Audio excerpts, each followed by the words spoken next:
In a peaceful suburban neighborhood, the houses lined the streets like old friends, each one telling a story of family and community.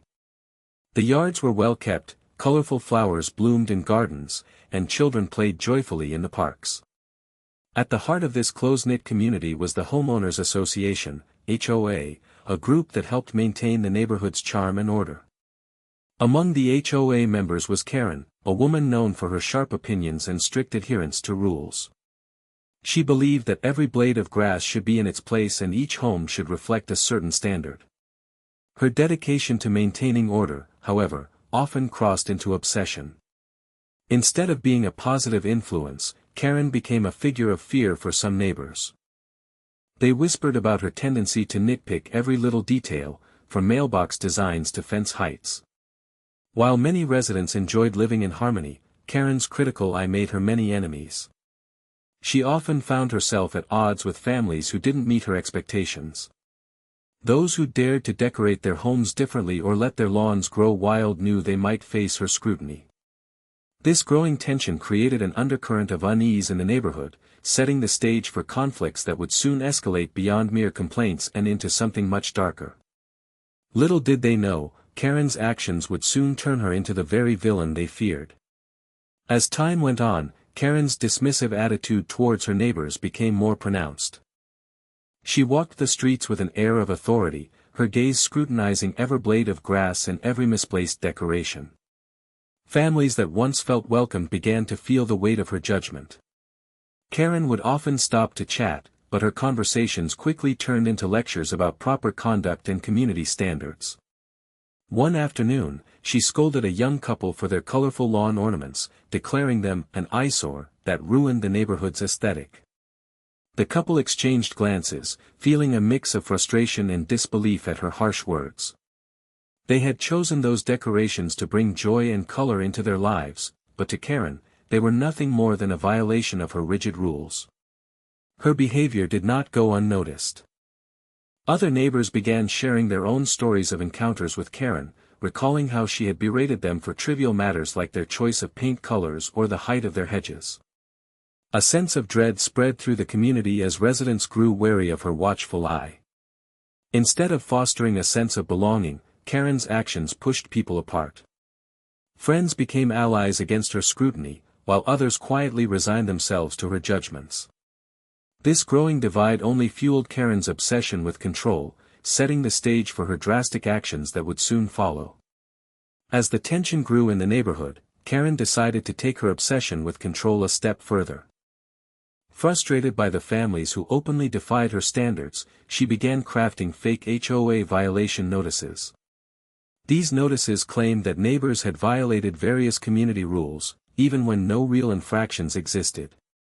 Armed with nothing but her disdain, she printed them out and carefully forged signatures from the HOA board. Karen's deceitful plan was simple: slip these notices into the mailboxes of those she felt had wronged her. The first recipients were stunned when they received the letters, reading accusations about their yards or decorations. Some dismissed them as mistakes, but others felt a stir of anxiety at what they perceived as an attack on their right to enjoy their homes. One day, a neighbor named Lisa found one of the handwritten envelopes in her mailbox. Instantly suspicious, she noticed it lacked the official stamp of the HOA and the usual printed format. Confused and upset, Lisa decided to investigate further and approached her mailman about it. He revealed that he had seen Karen slipping similar envelopes into mailboxes around the neighborhood. This revelation sent shockwaves through the community. Lisa realized they needed to take action against Karen's malicious behavior.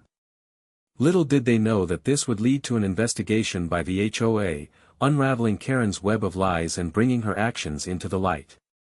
The discovery of Karen's deceit sent ripples of shock through the neighborhood.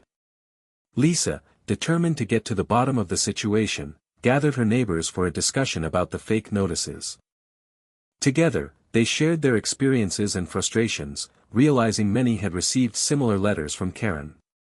This collective knowledge fueled their resolve to confront her actions. As they exchanged stories, one neighbor revealed how Karen had once lectured him about his garden gnomes, claiming they were inappropriate for the community. Another resident shared how she felt harassed when Karen reported her for having a slightly unkempt lawn, despite being busy taking care of her sick child. The more they spoke, the more anger and betrayal bubbled to the surface. Feeling empowered, Lisa suggested they approach the HOA directly with their findings. The group agreed, hoping that the board would take their concerns seriously. They compiled evidence of the violation notices, along with their accounts of Karen's bullying behavior. When they presented their case, the HOA members listened intently, nodding in disbelief as they read the forged notices. The board quickly recognized the need for an investigation into Karen's actions. It became clear that this wasn't just a minor issue but a serious breach of trust within the community. As word spread about the investigation, fear turned into determination. Neighbors who once felt powerless now united against Karen's bullying tactics, ready to restore harmony to their neighborhood and ensure such manipulation would not be tolerated again. After the initial shock of Karen's deception, Lisa knew they needed more information to support their case. Remembering her conversation with the mailman, she decided to talk to him again. The next day, as he made his rounds, she approached him with a mixture of urgency and concern. "Have you seen any strange envelopes lately?" she asked, her voice low to avoid drawing attention. The mailman paused, a knowing look crossing his face. "I've seen Karen slipping some letters into mailboxes," he admitted quietly. "They didn't look like official HOA notices. I thought it was odd but didn't think much of it at the time." Lisa felt a rush of vindication as the pieces fell into place. She pressed for more details, asking how often he had witnessed these actions. He recalled seeing Karen on several occasions, carefully placing handwritten envelopes into various mailboxes while looking over her shoulder as if she was checking for witnesses.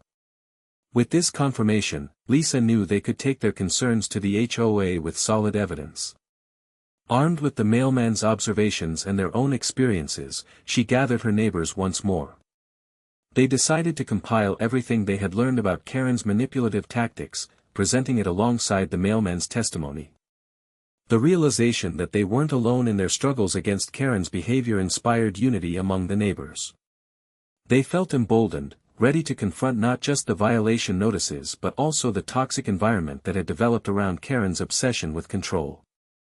With their evidence in hand, Lisa and her neighbors approached the HOA board, feeling a mix of determination and nervousness. They gathered in the community center one bright Saturday morning, ready to present their case. The air was thick with anticipation as residents filled the room, eager to support their collective stand against Karen's misconduct. When it was time for them to speak, Lisa took a deep breath and stepped forward. "We are here today because we believe trust has been broken in our community," she began, her voice steady but passionate. She detailed their experiences with Karen's fake violation notices and shared the mailman's observations about seeing her slipping the letters into mailboxes. The board listened intently, exchanging glances as they absorbed the information. After hearing each testimonial, they realized this wasn't just a few complaints, it was a pattern of abuse that needed to be addressed immediately. Following the presentation, the HOA members agreed to launch an official investigation into Karen's actions. They promised to treat the matter seriously and assured the neighbors that they would get to the bottom of it. As news of the investigation spread through the neighborhood, many residents felt a renewed sense of hope. The fear that once loomed overhead began to dissipate as people rallied together for a common cause. Neighbors who had previously felt isolated now found strength in unity, prepared to face whatever consequences lay ahead for Karen's behavior. The investigation marked a turning point, a chance for accountability and healing within their beloved community. As the investigation began, the HOA board took the allegations seriously and called a meeting to gather all relevant evidence. They set up a special committee to oversee the inquiry, ensuring that the residents' concerns would be thoroughly examined. The atmosphere was tense, but there was also a sense of anticipation as neighbors prepared to share their experiences. Lisa, along with other residents, provided the committee with copies of the forged violation notices they had received. Each notice was carefully compared to authentic HOA documents, revealing glaring inconsistencies in formatting and signatures. Photographs of the handwritten envelopes were shared, highlighting how they lacked the official stamp that genuine notices bore. The mailman's testimony became a pivotal piece of evidence. When he recounted his observations of Karen slipping the letters into mailboxes, it solidified the residents' fears that Karen had abused her position for personal vendettas. The committee noted not just the individual instances of harassment but also how Karen's actions contributed to a climate of fear within the community. As days passed, more residents came forward with their stories, recalling how Karen's critical nature had affected them directly. This outpouring of testimony painted a vivid picture of a community under siege by one person's obsession with control.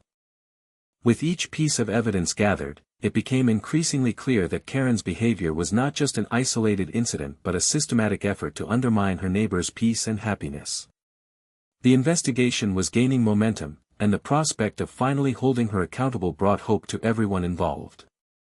As the investigation unfolded, Karen became increasingly defensive. She had always prided herself on her position within the HOA and was furious at the thought of being exposed. During a community meeting called by the HOA, she stood up, her face flushed with anger, and demanded to speak. "I don't understand how this could be happening," Karen exclaimed, her voice trembling slightly. "These accusations are baseless. I have always acted in the best interests of our community." Her eyes darted around the room, trying to gauge the reactions of her neighbors, but most avoided her gaze. When confronted with evidence, Karen continued to insist that she was being wronged. "You're all just trying to undermine me because you don't like my standards," she shouted. Instead of acknowledging her actions, she attempted to shift blame onto the very people who had come forward to share their experiences. However, as more residents stood up to speak about their negative encounters with her, Karen's defiance began to wane. She tried to create a narrative that painted her as a victim of a witch hunt orchestrated by jealous neighbors. But the mounting testimonies and evidence only served to reinforce the community's resolve against her. Seeing that her attempts at denial were failing, Karen eventually resorted to pleading for understanding, claiming that she was merely trying to protect the neighborhood from chaos. However, it was clear that many in the room had lost faith in her judgment. The growing discontent among residents marked a turning point. They were ready for accountability and change. In the wake of the investigation, the HOA board convened to discuss the consequences of Karen's actions. After reviewing all evidence and testimonies, they reached a consensus: Karen would be forced to resign from her position on the HOA board, effective immediately. Her betrayal of trust within the community left them with no choice. The decision was announced at a well-attended community meeting, where residents gathered to discuss the outcome. As the board explained the rationale behind their decision, a wave of relief washed over the room. People exchanged whispers of support and approval, knowing they had reclaimed their neighborhood from Karen's oppressive grasp. In addition to resigning, Karen was fined for her misconduct, a penalty intended to discourage similar behaviors in the future. Although she protested against what she deemed unfair treatment, her voiced frustrations fell on deaf ears. Many neighbors had lost patience and sympathy for her. They knew her actions were not just petty but damaging to their sense of community. As news of Karen's downfall spread, she became something of a cautionary tale within the neighborhood. Families used her story to teach children about the importance of honesty and integrity. The residents who once felt threatened by her now stood together, united in their commitment to uphold a supportive environment. Karen's legacy would serve as a reminder that misuse of power could lead to consequences, reinforcing the idea that communities thrive when neighbors respect one another. With her departure, the neighborhood slowly began to heal, as laughter and camaraderie returned to their streets. In the months that followed Karen's resignation, her story became a focal point of conversation in the neighborhood. Parents would recount the tale to their children, emphasizing how unchecked power could lead to harmful consequences. "Remember," they would say, "being part of a community means respecting each other and playing fair." The lessons learned from Karen's actions rippled through gatherings like block parties and neighborhood meetings. Residents began to share their own thoughts about maintaining a positive environment, focusing on kindness and communication rather than criticism and control. The atmosphere shifted, laughter replaced tension as neighbors came together to celebrate their shared values. Local leaders even organized workshops on community engagement, encouraging residents to voice their opinions respectfully and constructively. They emphasized collaboration over confrontation, reinforcing the importance of listening to one another. The cautionary tale of Karen served as a powerful reminder that every individual plays a role in shaping their community. As time passed, the fear that once hung over the neighborhood faded into memory. Residents formed new friendships and strengthened old ones, united by their commitment to maintain a supportive space for everyone. In this revitalized atmosphere, people felt empowered to contribute positively rather than retreating into isolation. Karen's legacy was no longer one of fear but rather a guiding lesson on accountability and integrity. The neighborhood thrived as a beacon of cooperation, where all voices were valued, reminding everyone that respect is fundamental for harmony in any community.